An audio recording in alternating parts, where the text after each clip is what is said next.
E eu estou aqui com o doutor Lauro Arruda. Tudo bom, doutor? Tudo bem. E ele vai conversar um pouquinho sobre a gente, vai nos falar um pouco dos segredos do coração, o quanto é importante tudo isso. E, doutor, tem uma pergunta, eu sou personal trainer, trabalho dentro de academia, e tem uma pergunta e uma reclamação recorrente. Por que é tão importante a avaliação física para se iniciar na atividade física?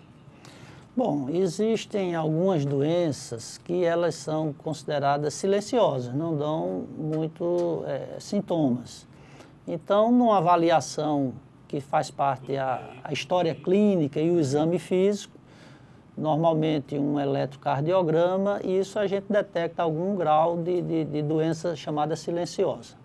No esporte de alta performance, competitivo, a gente acrescenta outros exames complementares, como o ecocardiograma e o teste ergométrico. Isso aí dá para fazer uma boa avaliação para a pessoa poder praticar um esporte competitivo.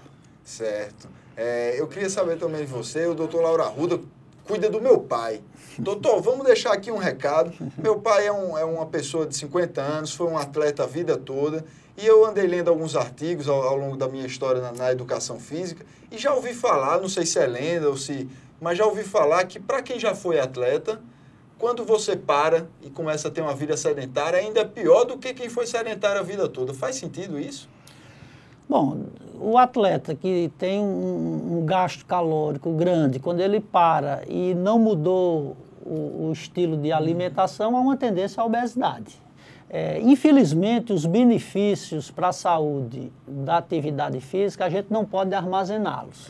É como quem anda de bicicleta, você tem que estar sempre pedalando. Então, entre ser um atleta de alta performance por um período curto de tempo e aquela pessoa que faz uma atividade recreativa pela vida toda, a segunda opção é melhor. Então, a gente não pode se vangloriar que foi atleta durante 10 anos e está parado. À medida que ele para, ele vai perdendo o condicionamento e vai ter as complicações que o sedentário que nunca fez esporte também tem. Olha aí, um aviso aí para você, Madison Fernandes. Mimi, tem alguma pergunta aí para ele? Tenho sim. Bom dia, doutor. Eu queria saber sobre o teste ergométrico e qual a importância desse teste. Bom, o teste ergométrico, ele é um exame que é uma evolução do eletrocardiograma. É o eletrocardiograma de esforço. Então, ele nos dá informações. Ele surgiu primeiramente para detectar os problemas de obstrução das coronárias, a doença da coronariopatia.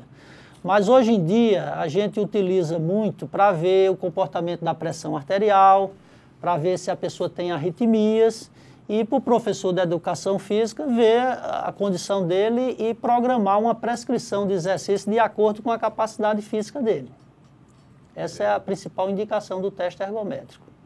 E o pessoal tem procurado, você vê que esse pessoal... Porque, na verdade, algumas academias já estabeleceram que você só pode se matricular levando o atestado médico. Mas isso a gente sabe que ainda não acontece na maioria das academias. O pessoal tem procurando isso como uma exigência da academia também? Tem. No nosso consultório é bastante frequente a pessoa ir fazer uma avaliação por exigência da academia. Eu acho que é uma conduta boa. E muitas vezes a gente pode detectar algum problema que estava pondo em risco a vida daquela pessoa. Né? E pode evitar uma complicação na academia, com certeza, exatamente. É isso aí. Michele, mais perguntas? Tem sim. A gente tem ouvido muitos casos de atletas que morrem em campo. Eu queria saber por que isso ocorre, sendo que eles são atletas, né? Estão preparados para aquilo. Por que isso ocorre, doutor? Bom, apesar da gente saber que a atividade esportiva promove a saúde, ela não é uma situação que exclui totalmente. Então, por isso que a pessoa deve ser avaliada. Nos atletas profissionais, alguns que chegaram a falecer, infelizmente a gente soube que essas pessoas sabiam que tinham problema. Alguns deles foram até contraindicados de praticar atividade física, e eles insistiram porque era uma maneira de ascensão social, era a profissão, arriscaram. Eu vi numa revista que um jogador de basquete americano, ele foi contraindicado pelo médico de praticar esporte competitivo e ele assinou um termo se responsabilizando, praticou o basquete e faleceu em quadra. Então, infelizmente, em alguns casos, a pessoa, nos grandes clubes hoje, consegue detectar e afastar o atleta e ele insiste porque é uma maneira, ele vai pelo dinheiro, pela promoção social e vai para outro clube e tal. Alguns sabiam que tinha um problema que foi contraindicado pelo médico. É isso aí, tem risco que não vale a pena correr, né? É verdade. Tem risco que realmente não vale a pena correr. Saúde em primeiro lugar. E fica um aviso para os atletas que estão nessa situação, que a gente sabe que não é um nem dois. Hoje em dia, realmente, a questão econômica deve contar muito, né? Mas, poxa, lembra da família aí nessa hora. A gente que fala tanto de qualidade de vida aqui. Qualidade de vida também é poder ter uma vida longa junto da família, né? Ver os filhos crescerem, né? Fica um aviso aí legal.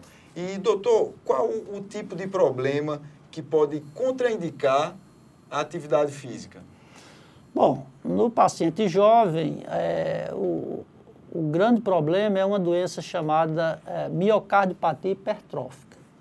É quando o coração... o coração ele é dividido em 2 ventrículos e 2 átrios. Separando os ventrículos, existe o septo interventricular, que ele tem uma espessura de até 11 milímetros. Quando, essa é uma doença de origem genética, quando esse septo fica muito hipertrofiado, ele dificulta a saída de sangue do ventrículo esquerdo, pela válvula aórtica. Então, há uma obstrução, o sangue não sai. Essas pessoas são contraindicadas a praticar qualquer tipo de atividade competitiva. É uma doença de origem genética e, felizmente, aqui em Natal a gente tem feito pouco esse tipo de diagnóstico. Mas é uma das contraindicações. Outras são algumas arritmias que também podem ser de origem congênita, né? E existe uma que chama-se de síndrome de Wolff-Parkinson-White, que é uma contraindicação, mas felizmente ela tem o tratamento, tem uma cura pelo um tratamento chamado de ablação, né? Algumas arritmias podem ser controladas. Recentemente eu vi na televisão que um jogador do Flamengo foi detectado uma arritmia e resolveu. Não sei qual foi o tipo de arritmia, mas é um clube profissional que acompanha seus atletas e detectando aquilo, algumas arritmias são controladas, dá para curar, né? Então esse tipo de tratamento já é feito aqui também? Aqui é feito, as ablações são feitas, nós temos alguns profissionais bem treinados que fazem isso. Olha, aqui eu como personal, aqui tem 1 milhão de perguntas que eu quero fazer para ele, eu estou tentando organizar na minha cabeça como fazer isso. Mas, doutor, nos últimos congressos que eu tenho participado, nos últimos cursos, a gente sempre escuta que existe o ideal para o coração é que exista uma relação entre a atividade física aeróbia e a atividade física com peso resistida. Seria por um aumento da capacidade do seu VO2 máximo e aumento da capacidade do coração de bombear. Como é que funciona essa relação? O ideal é que tenha os dois mesmo ou você pode andar só por um caminho? Não, para a parte cardiovascular, a atividade aeróbica é o mais recomendado. Agora, com o envelhecimento, que não começa numa idade muito avançada, o nosso envelhecimento começa bem cedo, né? Você vê que agora na Olimpíada, alguns atletas com 20 e poucos anos estão se aposentando porque já estão velhos. Então, com o envelhecimento, que começa na segunda década, 20 e poucos anos, começa a ter perda muscular, de massa muscular, perda óssea, etc. Então, se associa a atividade de musculação, etc., um conjunto, a parte cardiovascular e a parte músculo-esquelética, né? É mais por isso. Mais perguntas na internet, Michele? Tenho sim. Doutor, eu queria saber como detectar numa criança que ela tem um problema cardíaco. Bom, a criança, existem doenças chamadas as cardiopatias congênitas, algumas são graves que se detecta logo recém-nascido, o próprio pediatra detecta, né? E existe uma subespecialidade da cardiologia que é o cardiologista pediátrico. Em geral, a criança que tem uma cardiopatia mais grave, ela fica cansada com qualquer atividade, ela não acompanha o ritmo de brincadeira das outras crianças, ou mesmo quando ela é bem pequena, nas mamadas ela cansa, pode ficar um pouquinho roxa. Esse é das doenças mais graves. Algumas doenças só vão se pronunciar numa fase mais adulta. Então, é no próprio pediatra e exames periódicos que a pessoa deve fazer que se detectam. Doutor, mais uma pergunta aqui. O pessoal, você sabe que nessa moda da academia, a gente estava conversando antes, eu passei um tempo agora morando fora, e eu morava num país onde realmente a qualidade de vida é muito importante, o estilo de vida. Mas no Brasil, especificamente, a gente está com um apelo estético muito grande pela atividade física. Então, por esse apelo estético tão acentuado, muitas vezes a gente percebe que as pessoas estão correndo muito para cirurgia plástica, estão correndo muito, inclusive, para os anabolizantes. Qual o risco dos anabolizantes para o coração, doutor? Bom, como a gente divulga muito, estimula a prática esportiva, é uma coisa saudável. Agora, tudo que é feito com excesso causa problemas. Então, uma pessoa que faz atividade física recreativa para ter boa qualidade de vida, que faz 1 hora de atividade por dia ou 3, 4 vezes por semana, no meu entender, ela não precisa de nenhum suplemento. Ela precisa ter uma dieta balanceada. Essa parte de suplemento há interesses outros, econômicos, etc. E seria mais indicado para o atleta de alta performance, que é acompanhado por fisiologista, por nutricionista. Eu acho que para uma atividade, para a pessoa ter a saúde, ser recreativa, uma dieta balanceada é suficiente. É suficiente. O esporte, mesmo sendo uma coisa saudável, hoje eu já vi no meu consultório pacientes que exageram demais na atividade física e mesmo ela sendo saudável, tudo em excesso é prejudicial. Então, já vi gente que passa 5 horas na academia, não vejo muito sentido para isso. É aquela história que a diferença entre o remédio e a droga é a dose. Exatamente, é a dose, né? Então, o critério de saúde é o equilíbrio. O sedentarismo é ruim, o excesso de atividade física traz suas consequências, os traumas, os problemas osteomusculares e excessivamente acarreta danos para a saúde, põe risco para a pessoa, a desidratação, essas super maratonas que existem aí, como médico, eu não recomendo não. O corpo da gente não foi preparado para um desgaste tão grande, né? Doutor, e outra coisa, você falou agora de alimentação, vou pegar o gancho aqui. Eu queria que você citasse alguns hábitos alimentares, talvez hábitos de vida em geral, que são dos mais prejudiciais aí para o nosso coração. Bom, numa avaliação médica, a história clínica, a história familiar, isso é um filtro para a gente pensar em 80% dos diagnósticos, a pessoa sabendo como é a história, o estilo de vida dele, a história familiar, certo? Então, conversando com o paciente, a gente já faz um grande filtro, né?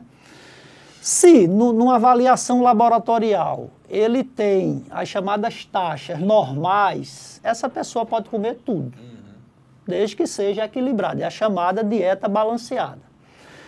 A atividade médica e nutricional, a gente repõe o que está faltando e procura tirar o que está em excesso. Né? Esse é o conceito de saúde.